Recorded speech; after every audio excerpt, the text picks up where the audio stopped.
Fresh out of art school at RISD, it was really exciting to finally make it to New York. And certainly a thrill to meet up with Andy Warhol. Yeah. Later, Andy would do a radio commercial for us saying, "Buy the new Talking Heads record and tell them Warhol sent ya."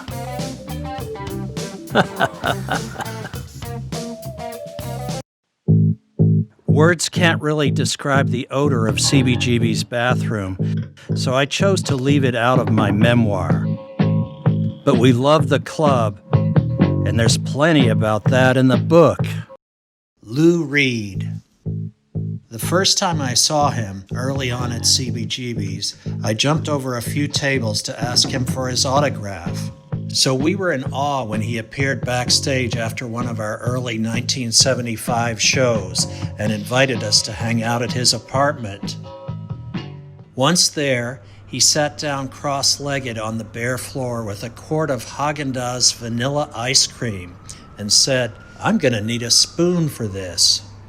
Tina volunteered to get him one, and when she opened the kitchen drawer, realized there was only one blackened and bent spoon in the place. With a grimace, she brought it over to Lou, who proceeded to eat the entire quart with that funky spoon, while we looked on.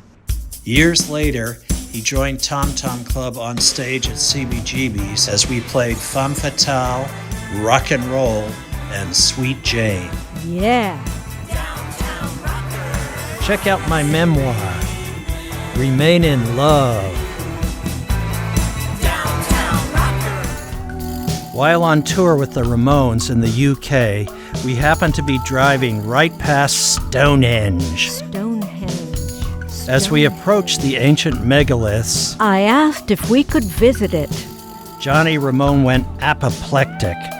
"What? We're not stopping at fucking Stonehenge. It's just a bunch of fucking old rocks."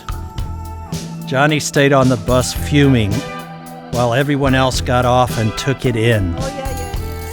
We felt those druid vibes, Stonehenge. loud and clear. Yeah.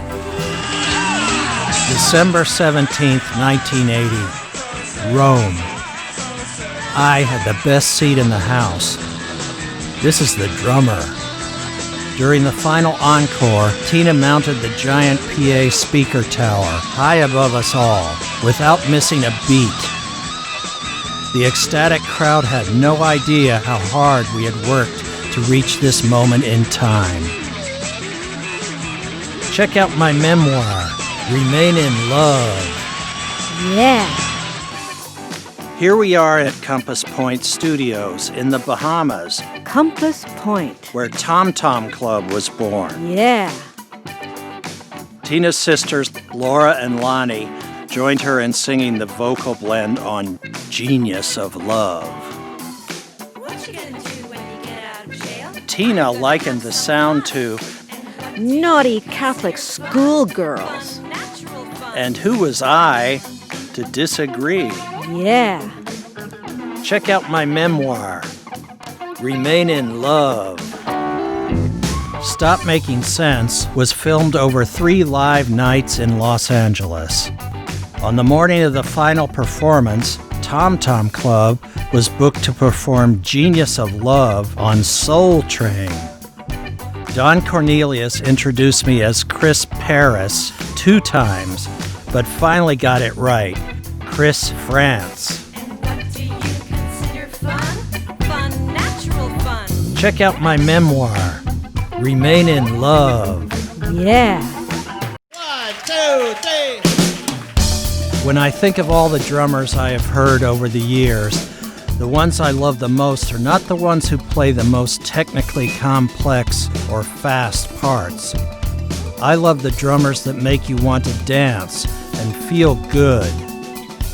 I was the timekeeper, the groove master, the foundation on which this divinely sexy and artistically compelling music was built. I think about playing the drums the way I think about making love. Yeah.